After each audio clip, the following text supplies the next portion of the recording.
Pour terminer cette émission, je retrouve un copain, un ami, on va dire la vérité, puisque ça fait des mois maintenant que je ne l'ai pas vu, c'est Chaim Musicante. Chaim, je vais te tutoyer, ce serait ridicule de vous voyez, cher ami. Oui. Personne ne va croire qu'on se vous voit et qu'on se voit pour la première fois. Alors, bon, tu es journaliste, écrivain, ancien directeur général du CRIF, et à ce titre, à ces 3 titres, tu connais très bien la communauté juive de France et également, évidemment, les institutions juives françaises. Alors, ma question essentielle va être très simple. Comment la communauté juive aujourd'hui vit puisque en Israël, on entend des choses mais terribles, à tel point, mon cher Chaim, je dois être à Paris dans 10 jours, j'ai plus la trouille de partir à Paris que de rester à Haïfa. Tu me diras, Haïfa, il se passe pas grand-chose. Mais même, c'est absolument... Je suis stressé d'aller à Paris. Alors, dis-moi, qu'est-ce qui se passe exactement et comment la communauté juive vit en ce moment? Eh bien, je dirais, en France, comme dans le monde, rien de nouveau. C'est-à-dire que ce qui se passe, c'est au fond la copie conforme de ce que l'on connaît depuis l'an 2000. Alors, l'an 2000, c'est quoi? C'est le début de la deuxième intifada, et pratiquement le deuxième jour où commence l'intifada en France, il va y avoir un premier incident antisémite en France. En l'occurrence, on jette des pierres sur des fidèles qui sortaient d'une synagogue à Créteil, et puis tout le monde connaît la suite. Il va y avoir des attaques antisémites, il va y avoir des meurtres, il va y avoir des attentats et une atmosphère antisémite qui se met en place. Alors, je dirais que il y a rien de changé. L'antisémitisme est toujours présent. C'est pas le retour de l'antisémitisme en France, c'est une continuité. Et tout à fait naturellement, quand il y a des événements aussi tragiques que ceux qui ont commencé le 7 octobre en Israël, eh bien, ça permet aux antisémites qui se camouflent de moins en moins derrière le masque de l'antisionisme, eh bien, de se déchaîner. Mais tu dis que c'est un espèce de continuum depuis 2000, mais il y a encore 1 an, donc j'étais à Marseille et même à Paris il y a 2 ou 3 ans, franchement, j'avais jamais entendu parler de ce phénomène d'enlever les mezouzotes des maisons, des appartements, de cacher sa kippa, de ne même plus mettre une casquette. Je suis même pas sûr que, je sais pas, ça peut arriver, mais est-ce que les religieux se rasent aussi, enlèvent leur barbe? Je veux dire, c'est ce que j'entends de plus en plus. Est-ce que c'est vrai ou c'est faux? Non, encore une fois, William, c'est pas une histoire qui a commencé la semaine dernière. Non, je sais. C'est une histoire qui a commencé il y a 23 ans, parce que je vous remets un petit peu dans le contexte. Pendant des années, surtout après la guerre des 6 jours, les Juifs de France étaient très fiers d'arborer, je dirais, ce que j'appellerais des signes extérieurs de judaïsme ou d'adhésion à Israël. Alors c'était quoi? On voyait beaucoup de Juifs qui portaient un chai, des Juifs qui portaient des Magen David, des Juifs qui n'avaient même pas peur de se promener dans la rue en ayant un t-shirt avec écrit Tzahal. Et tout ceci a commencé à disparaître au début des années 2000, quand on a commencé à attaquer des Juifs, des écoliers, des lycéens, des gens qui sortaient des synagogues. Et petit à petit, eh bien, sauf pour quelques religieux, on ne portait plus de kippa, on portait des casquettes ou des chapeaux. Donc je dirais que tout ceci, c'est une continuité d'une situation qu'on connaît depuis 23 ans. Et donc, vous pouvez vous imaginer que volontairement ou involontairement et sans le savoir, il y a toute une génération qui aujourd'hui a 23 ans et qui vit depuis 23 ans, je dirais, dans un contexte antisémite, qui quelquefois est un contexte, je dirais, violent comme on a pu le voir avec les attentats de Mera, notamment au Tsaratora à Toulouse, ou je dirais des attentats de la parole, comme des tweets, comme des étoiles de David ou d'autres inscriptions antisémites. Tu fais bien d'aborder cette question-là. On a l'impression que on est je reprends l'expression de William, dans ce continuum. Mais il y a quand même des choses qui ont changé, qui ont démultiplié finalement le phénomène, celui de l'antisémitisme croissant est lié pour beaucoup au conflit israélo-palestinien et en particulier avec le Hamas qui n'est pas celui palestinien mais un conflit avec des mouvements terroristes. On a vu finalement des choses devenir bien plus graves, bien plus sérieuses. Je pense par exemple à Sarcelles, quand des tirs de mortier ont pu être tirés sur des enseignes juives, on a vu cette multiplication de sas de sécurité dans les écoles juives. Finalement, il y a quand même quelque chose qui a changé. Ça, c'est le premier point. Et le deuxième point, c'est aussi celui qu'on imaginait être l'antisémite qui a changé. Aujourd'hui, on a moins peur de l'antisémite de droite extrême tel que nous l'avions recensé depuis longtemps, à avoir maintenant ce qu'on appelle l'islamo-gauchiste qui devient l'ennemi, et l'ennemi bien plus à s'affranchir d'une violence que celle qu'on a connue dans les années 80-90. Oui, alors, encore une fois, j'insiste sur l'idée que tout ceci est une déliquescence de la société française, une tolérance de l'antisémitisme que l'on peut faire revenir en année, parce que, Abraham, tu parlais, par exemple, on parle d'un fait qui semble complètement fou, le fait que l'on doit garder des synagogues ou des écoles juives. Eh bien, ça a commencé au siècle dernier, c'est-à-dire après le 3 octobre 1980, quand il y a eu une attaque, un attentat contre la synagogue Copernic à Paris. Donc, si vous voulez, tout ceci, c'est une continuité.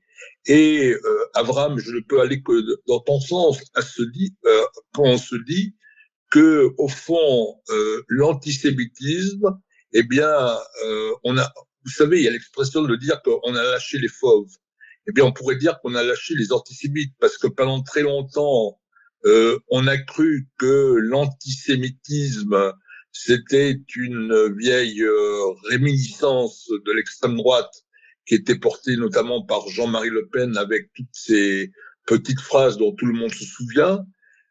Mais on a vu émerger à partir des années 2000 un antisémitisme, je dirais pas seulement en parole, mais violent, qui était porté par des musulmans et puis par des Noirs, que la société française n'a pas voulu reconnaître pendant très longtemps, en disant mais comment vous les Juifs vous pouvez dire que vous êtes victimes des musulmans, puisque eux-mêmes c'est une minorité qui est victime du racisme. Et donc il a fallu tout un travail jusqu'à ce que ça soit accepté.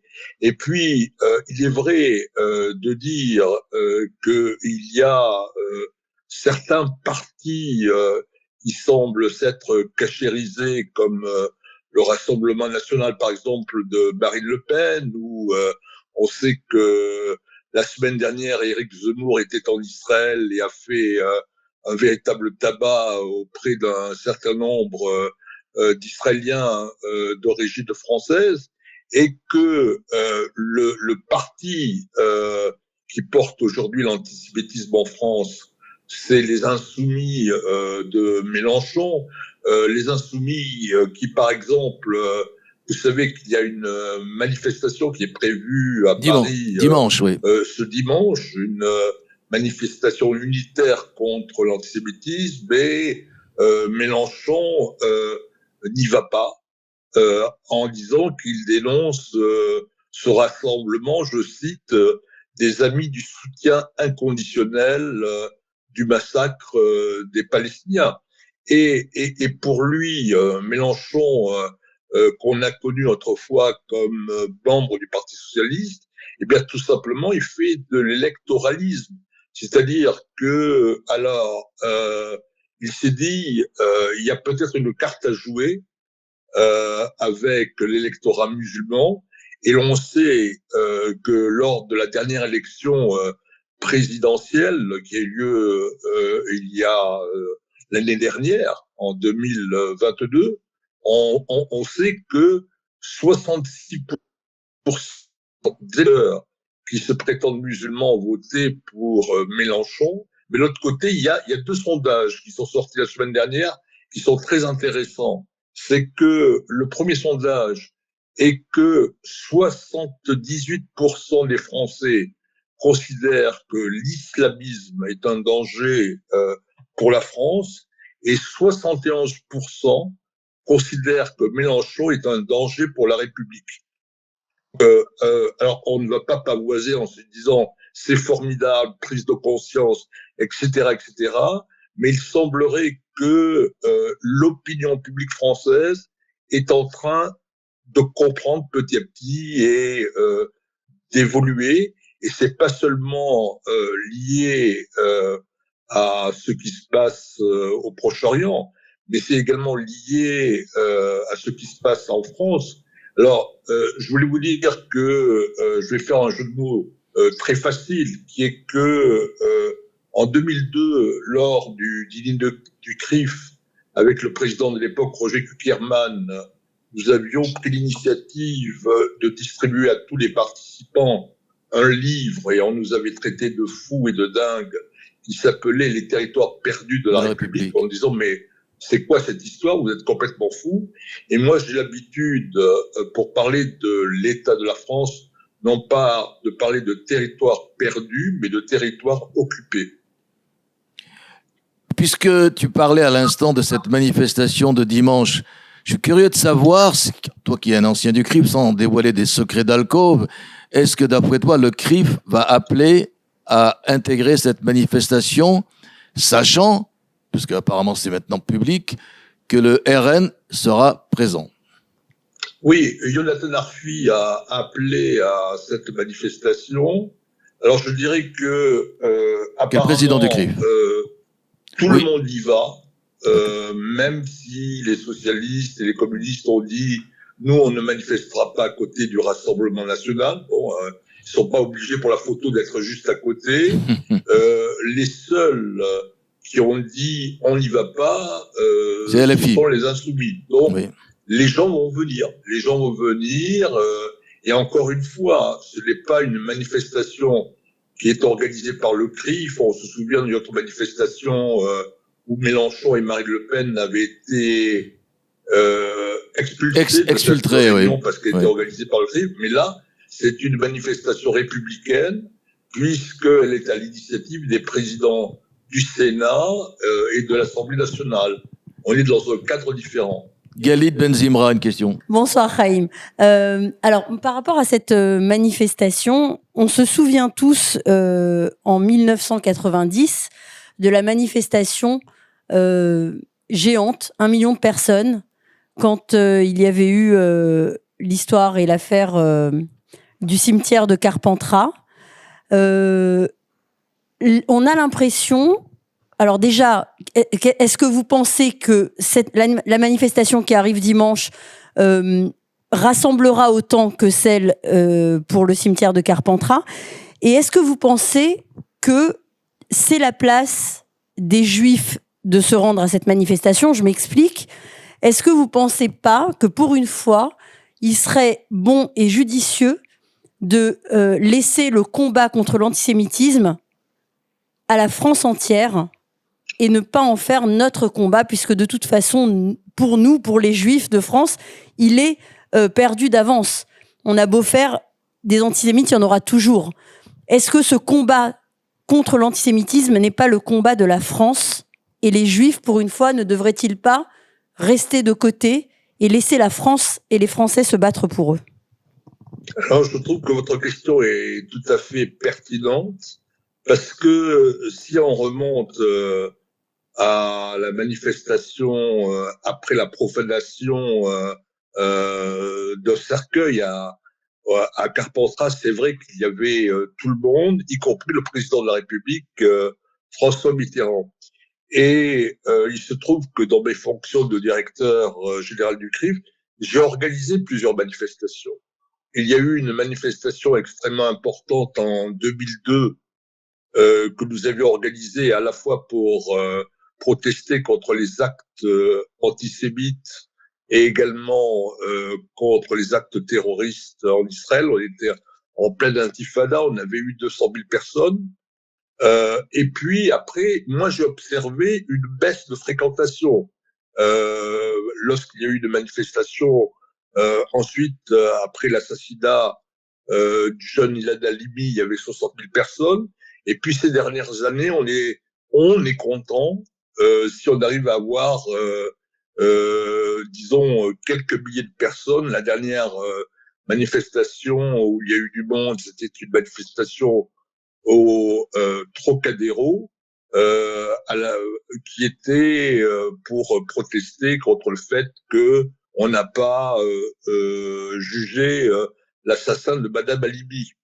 Mais moi, je vais aller plus loin que vous dans votre question. Je vais vous dire, mais à quoi ça sert ces manifestations? Parce que moi, je me souviens d'une manifestation qui avait été initiée en 2019, place de la République, par le Parti socialiste, quelques jours après que Alain Finkielkraut se soit fait agresser par des gilets jaunes du côté du boulevard Montparnasse. Il y avait eu une manifestation.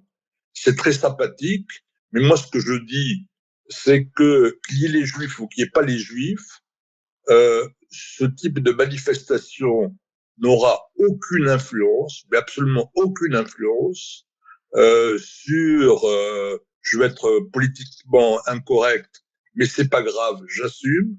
Elle n'aura aucune influence sur des jeunes qui habitent dans le 9-3 et qui vont agresser des Juifs. Vous voyez, c'est-à-dire que le problème, c'est pas de faire des manifestations avec ou sans Juifs. Le problème, ce n'est pas de faire des communiqués. Le problème, c'est de ne pas faire des discours. Le problème est ce qui manque en France depuis des années, c'est une véritable politique à la fois pour punir les responsables des actes antisémites et un véritable travail d'éducation. Et s'il n'y a pas ce travail, on pourra faire toutes les manifestations du monde, on pourra faire tous les X, maintenant il ne faut plus parler de tweets du monde, il se passera strictement rien.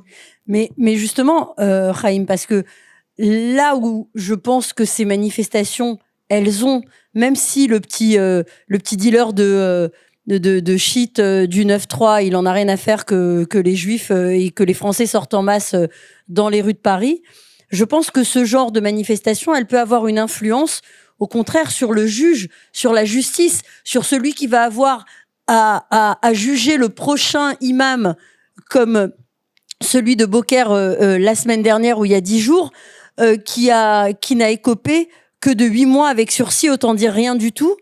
Et donc, si la France et le peuple français, en dehors des Juifs, fait savoir que ce n'est plus acceptable, que ce n'est plus possible, que le laxisme n'est plus possible et que le peuple n'accepte plus ce laxisme, peut-être justement que ça peut changer quelque chose à ce niveau-là. Parce qu'effectivement, je pense que les lois en France, elles existent. La lutte contre l'antisémitisme depuis quelques années, je trouve qu'elle elle existe. Plus personne ne laisse passer, mais c'est la justice qui pêche par idéologie, parce que effectivement, on sait très bien que malheureusement la magistrature et comme les grandes écoles et comme donc l'élite du pays est gangrénée par une idéologie de gauche voire d'extrême gauche. Et je pense que si pour une fois le peuple fait entendre sa voix, et ben peut-être que ça peut avoir une certaine influence sur les prochains jugements. Je pense pas qu'il faut que vous soyez dans l'illusion. c'est que on est dans un monde de l'indifférence. Et donc, même si je vous ai cité quelques sondages, c'est que les gens, si on enlève les Juifs, qui eux ont besoin de se rassembler parce qu'ils ont peur, et donc le fait d'être en manifestation, c'est aussi d'exprimer le fait que on est fort parce qu'on est ensemble. Si vous les enlevez, il y aura pas grand monde à cette manifestation, à part quelques politiques qui seront là pour être vus à la télévision et dire dans une interview qui passera aux 20 heures qu'ils sont contre l'antisémitisme. Mais le problème, c'est encore une fois, c'est que ce qui manque dans ce pays, vous l'avez bien dit, d'une certaine façon, c'est la volonté politique. La volonté politique, quel que soit le président de la République, d'appliquer les lois. Parce qu'il existe une vingtaine de lois contre l'antisémitisme et elles ne sont pas appliquées. Mais elles ne sont pas appliquées par les juges. Raison. Elles ne sont pas appliquées par les juges. Arrêter telle ou telle personne, il va se retrouver devant le juge. Alors, vous savez qu'on a eu les cas de le pauvre, il est malade, il est en dépression, on le relâche, ou le pauvre, il a eu des problèmes avec ses parents et ainsi de suite. Ce qui fait que, et là je sors du cadre de l'antisémitisme, ce qui fait que la société française est en train de se dégrader, qu'on est en pleine déliquescence actuellement, c'est que finalement, on est dans un monde de l'impunité. Vous pouvez faire ce que vous voulez, il se passe rien. Et là, je vous parle par exemple du fait que la France, en juin dernier, pendant 5 jours, a été l'objet d'émeutes. Eh ben bon, il s'est rien passé. Ouais, mais c'est pas... Je reviens à quelques années auparavant, qui était que les gilets jaunes attaquent l'Arc de Triomphe, qui est le symbole de la France, qui brûle tous les magasins et restaurants des Champs-Élysées devant les policiers qui ont reçu l'ordre de ne pas bouger. Vous dites, bon, dans ce pays, je peux faire ce que je veux, je peux voler, je peux tuer, je peux vendre la drogue, je peux tuer des juifs, ben, il se passera rien. Donc c'est ça le problème, vous voyez. Et donc ça dépasse complètement le cadre d'une manifestation. C'est ce que j'appellerais la volonté politique. Chaim, une question d'Abraham avant de te voir réagir sur justement les institutions juives. Qu'est-ce que tu penses qu'elles vont faire ou qu'elles doivent faire? Alors justement, ça tombe bien que tu aies cette question après, puisque on va parler un peu sociologie. Oui, on va pas se cacher non plus, puisque nous sommes amis depuis très longtemps. Donc nous nous tutoyons nous aussi. Il y a on semble, en tous les cas, voir au travers des sondages une France qui semble frémir, un frémissement du côté de l'Association des maires de France, conduite par David Lisnard, le maire de Cannes. On sent un frémissement parmi certains élus qui sont eux-mêmes, et tu le disais, ça dépasse le cadre juif, qui sont eux-mêmes donc victimes d'une violence ou verbale, voire physique, voire même très agressive quand on pense au maire de l'Île-et-Rose. Donc il y a une situation en France où les sondages montrent que la sécurité est devenue la première question qui se pose aux Français. Et dans le même temps, on voit que cette génération qui semble frémir, se remettre un petit peu en question, et on voit que d'ailleurs aussi dans les sondages, certains sondages en tous les cas, montrent que l'élection du Rassemblement national ne serait plus une lubie, mais pourrait être une réalité demain. Donc on voit que il y a cette population qui semble s'éveiller. Alors c'est pas du wokisme, hein, mais en même temps une jeunesse qui elle semble choisir, et surtout celle dont parlait quelqu'un, une jeunesse d'élite, semble se déliter justement. Les écoles, les institutions, faire preuve de faiblesse en plus grande faiblesse, on ne prend pas de décision et on voit un wokisme qui rejoint l'islamo-gauchisme et finalement je me suis posé la question en voyant Black Lives Matter rejoindre le mouvement finalement contre la guerre d'Israël contre le Hamas, un mouvement terroriste. Eh bien finalement je me suis posé la question, est-ce que ça pourrait arriver en France? Et je me suis dit que peut-être, alors peut-être tu vas me dire que je suis trop optimiste, la sociologie de la population française reste peut-être en train de grandir, être davantage majoritaire pour justement comprendre qu'il y a des dangers à laisser monter davantage la violence, même quand il s'agit d'une situation juive qui, comme tu l'as fait remarquer tout à l'heure, est dans un continuum. Alors, réponse courte, tu connais la radio, Chaim. Réponse courte pour que tu puisses après embrayer sur... Oui, après il y a une page de publicité, c'est ça? Non, il n'y aura pas de pub. Mais pour que tu puisses embrayer sur... Alors très rapidement, sur les institutions. Je suis d'accord avec toi. Il y a aussi un problème de génération. Plus on vieillit et plus on est conscient de tout ce que tu dis, la France qui se délite, la France pays de violence et du laxisme, mais plus on est jeune et plus on est tenté par le wokisme qui fait beaucoup de dégâts en France. Et le juif, c'est l'homme blanc. C'est l'homme blanc, donc c'est le méchant, c'est celui qu'il faut abattre, qu'il soit ici en Israël ou là-bas en France. Alors les institutions que tu connais bien, Chaim, je parle des institutions les plus importantes, le consistoire, le fonds social et le CRIF. Comment réagissent-elles réellement sur le terrain et qu'est-ce qu'elles font exactement? Eh bien, écoute, je t'avoue que je suis un peu mal placé, puisque, comme on dit, je ne suis plus aux affaires. Non, mais quand même, tu es proche de toutes ces institutions. J'ai envie de dire qu'elles font de leur mieux, c'est-à-dire qu'elles essaient d'alerter les autorités publiques que, au sein du CRIF, il y a une cellule extrêmement efficace qui signale tous les débordements sur les réseaux sociaux, mais je dirais qu'il y a aussi une réalité démographique et une réalité sociologique.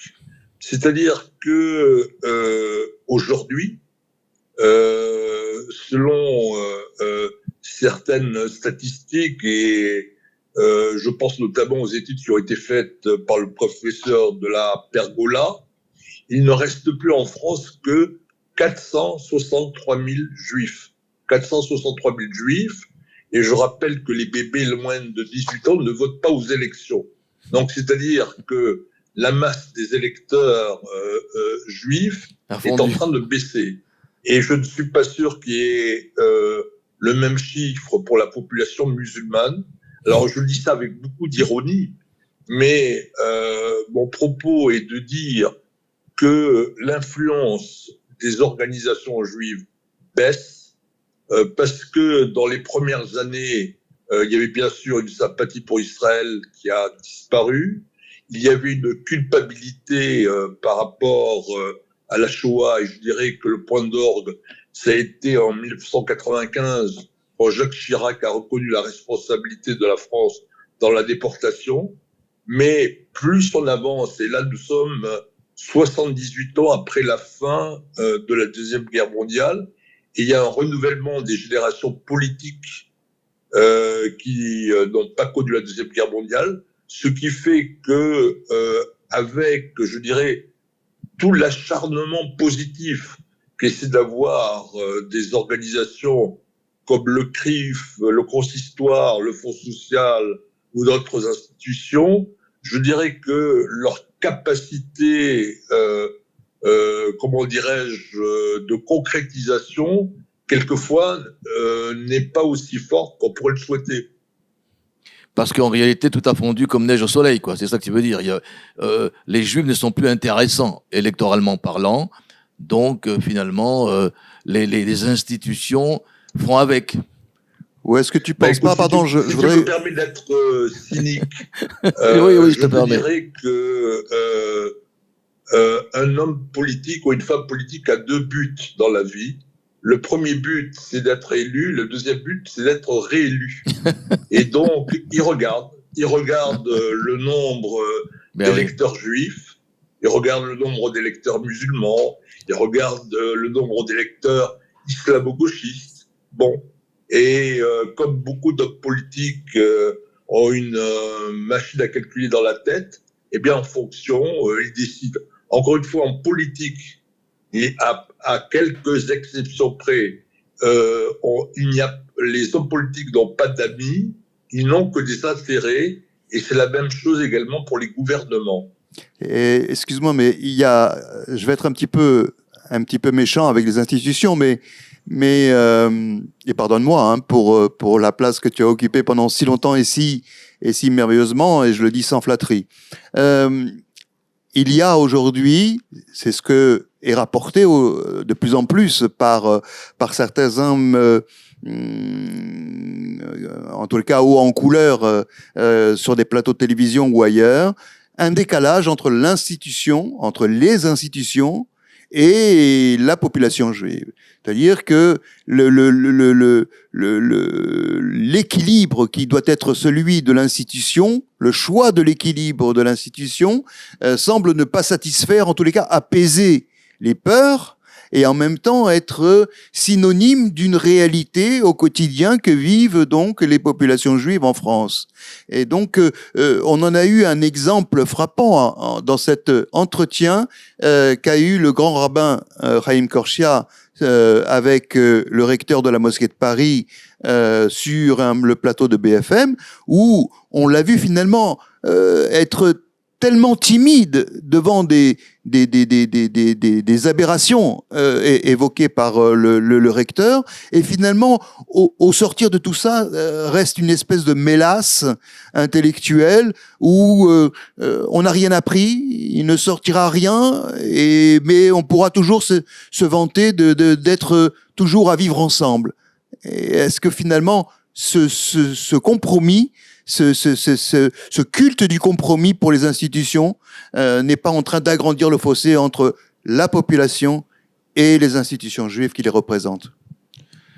Alors, il y a plusieurs remarques à faire. Bon, tout d'abord, c'est que moi, je me préserve et que je regarde pratiquement pas la télévision française, donc je n'ai pas vu cette interview. La deuxième remarque que je voulais faire, c'est que moi, je crois qu'il faut dire les choses. Il faut dire les choses et je m'honore lorsque j'étais directeur général du CRIF avec les différents présidents avec lesquels j'ai travaillé, on a dit les choses.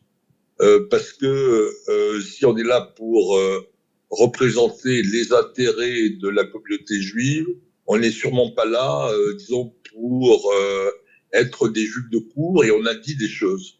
Et je crois, je ne peux que te suivre sur le terrain, que il faut avoir le courage. Je crois beaucoup à cette phrase de Jean Jaurès qu'il avait prononcée devant des élèves à une école à Castres, où il avait dit « Le courage, c'est de chercher la vérité et de la dire ».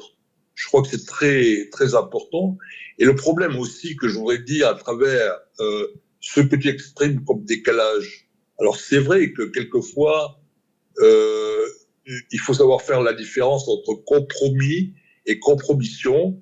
Et puis, bien souvent, et ça fait longtemps, et vous l'avez tous entendu, quand il peut arriver que des juifs ne sont pas satisfaits de leurs institutions, c'est parce qu'en réalité, ils manifestent une peur et l'identification de l'impuissance